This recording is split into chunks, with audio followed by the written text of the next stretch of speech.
Loki is remembered as pure evil, the Fae, the villain who brought down the Norse gods.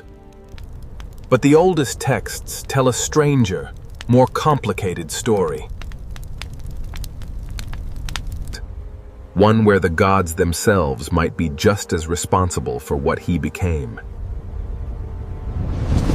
This is his story, according to the actual Eddas, not the modern myth built around him. He wasn't born a villain. For most of his story, he wasn't one at all. So what actually turned him? Loki was a giant by blood, yet he lived among the gods in Asgard as one of their own. He and Odin weren't just allies. According to the Eddas, they were sworn blood brothers. That bond meant something. Odin trusted him. The other gods, grudgingly, tolerated him. For centuries of myth, Loki wasn't the enemy. He was family.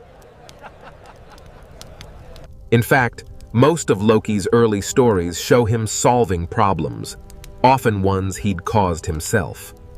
When he cut off the goddess Sif's golden hair as a prank, he didn't run from the consequences. He went to the dwarves himself and returned with hair spun from real gold, plus gifts for the other gods. Those gifts included Mjolnir, cotton, Thor's hammer, Drathand, one of the most powerful weapons in Norse mythology.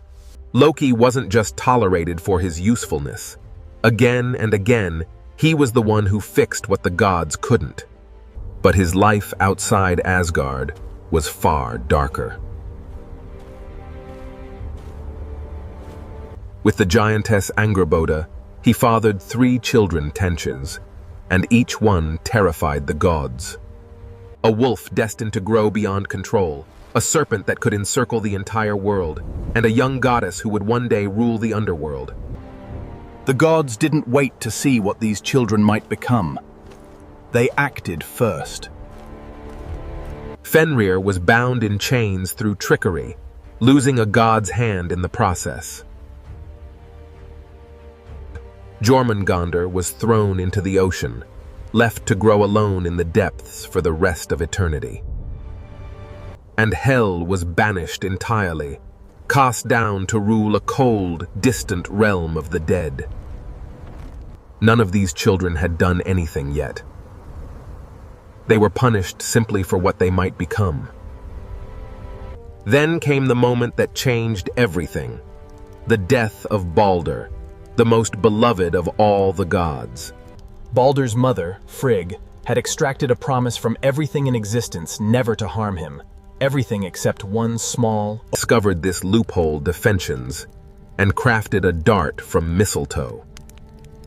He handed it to Baldr's blind brother, Hodr, during a game where the gods threw objects at Baldr for sport, knowing nothing could hurt him. The dart struck true. Baldr, beloved by everyone, fell dead instantly. This wasn't a prank anymore. This was the act that finally made him the gods' enemy. The gods hunted him down and dragged him into a cave beneath the earth. There, they bound him against the cold cavern stone with heavy, unbreakable chains, turning his sorrow into a permanent prison. A serpent was placed above him, venom dripping endlessly onto his face. His wife, Sigyn, stayed by his side, catching the venom in a bowl chimes, but every time she had to empty it, the poison struck him anyway. Bound, tortured, and betrayed by the very gods he once called family. He waited.